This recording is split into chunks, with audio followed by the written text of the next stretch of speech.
Welcome to This Explainer. I'm your host, and today we're unpacking a really fascinating dual reality for one of the world's most prominent energy players, Equinor. Right now, this company is operating on two totally different frequencies. On one hand, they're posting absolute record-breaking production growth, but on the other hand, they're actively battling the inevitable, natural decline of some of their most legendary legacy oil fields. It's this massive balancing act of output, dividends, and intense sector headwinds. So let's dive right into it.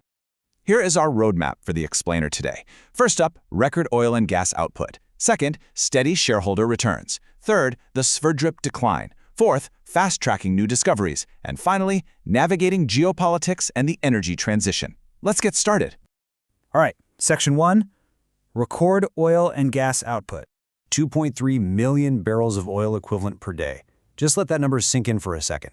That is Equinor's global production figure for the first quarter of 2026. This isn't just a really strong quarter for them, this is an absolute all-time high for the company. To put it into perspective, it represents a very healthy 9% increase from the exact same quarter last year.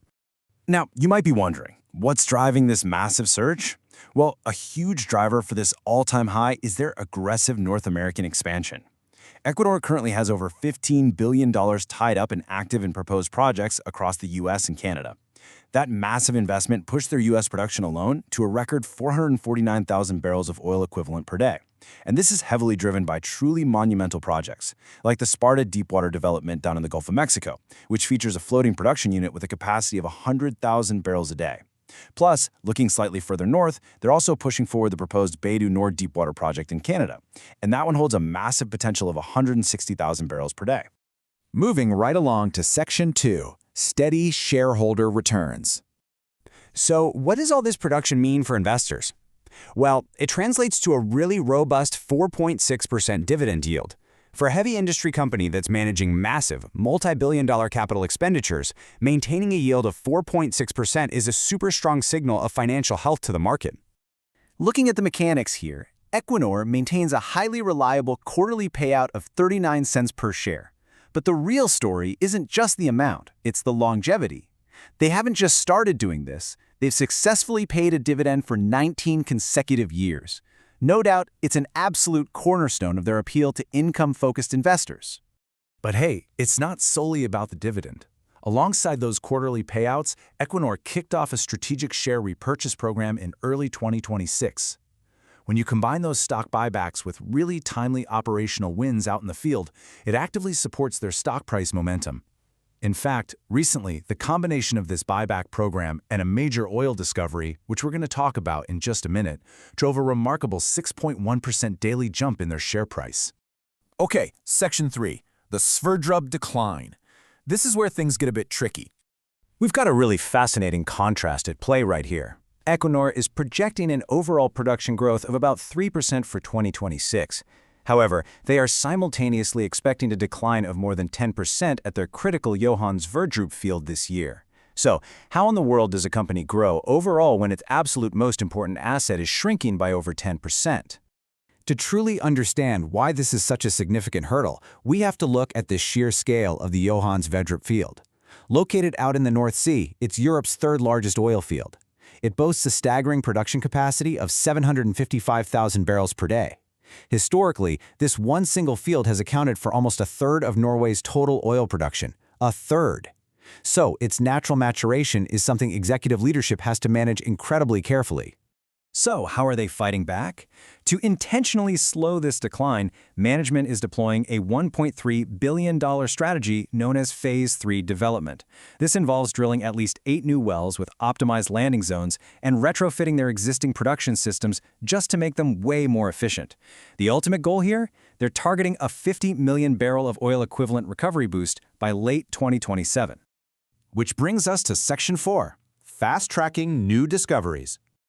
Another way they're combating that legacy decline is through a brilliant fast tieback strategy, perfectly illustrated by the recent Snorre area discovery.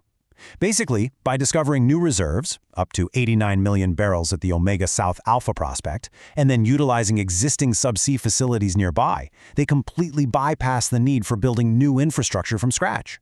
This fast-tracks development so much that they can actually achieve a production start in just 2 to 3 years. That is a real game changer. But while Equinor is rapidly adding North Sea assets, like another recent discovery in the Sleipner area holding 9 to 17 million barrels, they're also selectively shedding some international assets to streamline their focus. A prime example of this is their recent exit from the Vaca Muerta shale in Argentina. They agreed to sell that position to Vista Energy in a deal valued at $1.1 billion. So they are keeping their portfolio incredibly tight and focused squarely on their most profitable ventures. And finally, Section 5, Navigating Geopolitics and Transition. Looking at today's deeply unpredictable global landscape, we really have to ask this critical question. How exactly is geopolitical volatility directly impacting Equinor's day-to-day operations and their future forecasts? Well, we can actually answer that by listening directly to how executive leadership views the situation. Equinor's chief financial officer, Torgrim Reitan, stated very clearly on an earnings call, "The war in the Middle East is creating high volatility and imbalances in the market. It is not clear when this conflict will be resolved or how long it will take to restore infrastructure." The really crucial takeaway here is just how lingering the systemic effects of these crises are. Highlighting the extreme fragility of the supply chain, Reitan provided a pretty startling operational timeline. He estimated that looking at the Strait of Hormuz, even if the conflict ended today, literally right this second, it would require a minimum 6-month recovery period just for activity to return to normal. That is a massive window of uncertainty for any global energy provider to try and model around. And compounding all that geopolitical stress is the massive energy transition itself. Check this out. Equinor recently halved their 2-year renewable investment target, cutting it from $10 billion all the way down to $5 billion.